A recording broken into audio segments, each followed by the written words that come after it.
Selamat pagi Bu Febri, perkenalkan kami dari kelompok 4 dan di video kali ini kami akan mempresentasikan hasil kerja kelompok kami.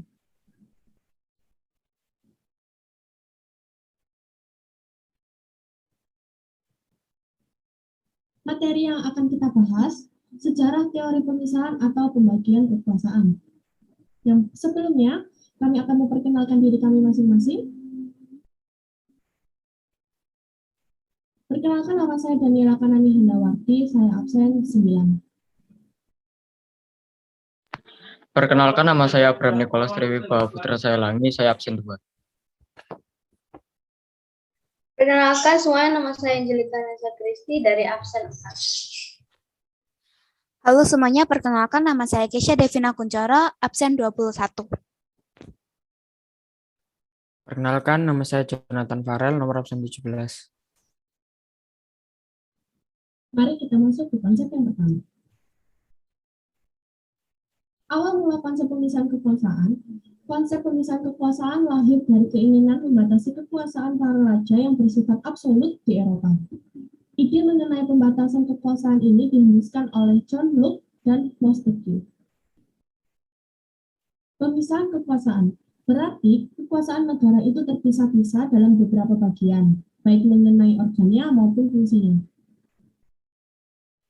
Pembagian kekuasaan berarti di dalam mekanisme pembagian kekuasaan, kekuasaan negara itu memang dibagi-bagi dalam beberapa bagian seperti legislatif, eksekutif, dan yudikatif, tetapi tidak dipisahkan.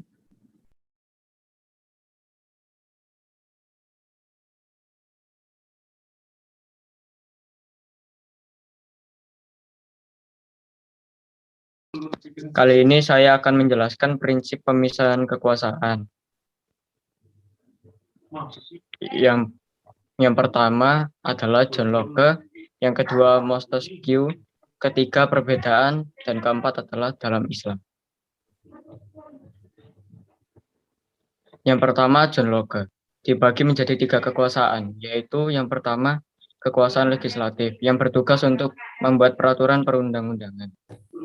Yang kedua kekuasaan eksekutif, yang bertugas untuk melaksanakan undang-undang yang ada di dalamnya, termasuk kekuasaan untuk mengadili. Yang ketiga, kekuasaan federatif, yang tugasnya meliputi segala tindakan untuk menjaga keamanan negara dalam hubungan dengan negara lain, seperti membuat aliansi dan sebagainya. Atau bisa dibilang di masa ini disebut hubungan luar negeri. Sementara itu, Montesquieu dalam masalah pemisahan kekuasaan membedakan dalam 3 bagian pula, meskipun ada perbedaan dengan konsep yang disampaikan John Locke.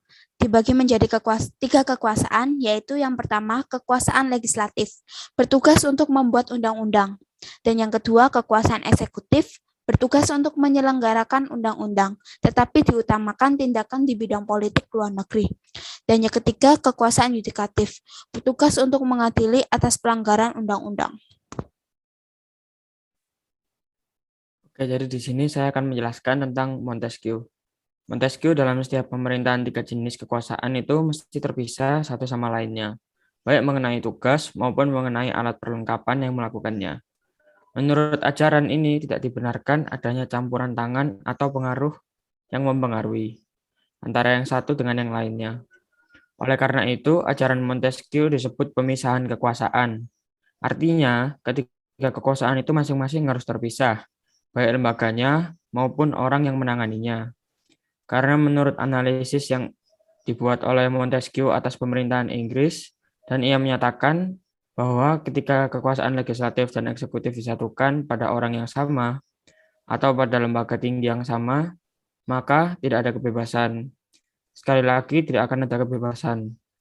Jika kekuasaan kehakiman tidak dipisahkan dari kekuasaan legislatif dan eksekutif, dan pada akhirnya akan menjadi hal yang sangat menyedihkan bila orang yang sama atau lembaga yang sama menjalankan 3 kekuasaan itu, yaitu menetapkan hukum, menjalankan keputusan-keputusan publik, dan mengadili kejahatan atau perselisihan para individu.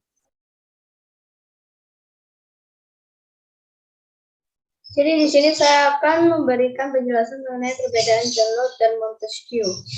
Yang pertama, dari dua pendapat ini ada perbedaan pemikiran antara John Locke dan Montesquieu.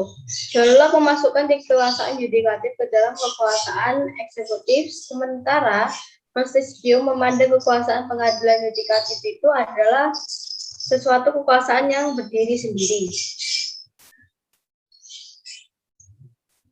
Prinsip pemisahan kekuasaan dalam Islam. Yang pertama, cara pemisahan kekuasaan yang dikembangkan oleh John Locke dan Montesquieu baru muncul sekitar abad 17 dan 18. Sedangkan Islam sendiri sudah mengenal adanya pemisahan kekuasaan dan konstitusi jauh sebelum dunia barat memperbolehkannya, yaitu pada masa pemerintahan Rasulullah Muhammad Sallallahu Alaihi Wasallam. Di negara Madinah, Islam pun juga menerapkan adanya peradilan yang mengindependen, bebas, dan tidak memihak siapapun.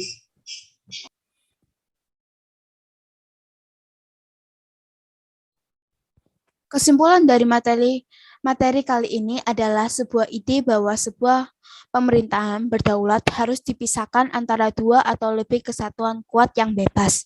Suatu prinsip normatif bahwa kekuasaan itu sebaiknya tidak diserahkan kepada orang yang sama untuk mencegahan terjadinya penyalahgunaan kekuasaan.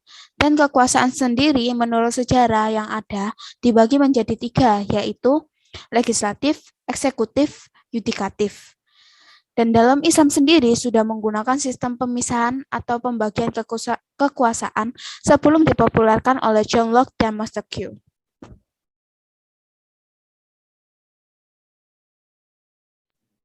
Begitu saja penjelasan dari kami, semoga bermanfaat. Maaf bila ada penjelasan dari kami yang kurang tepat. Terima kasih, stay healthy and God bless you.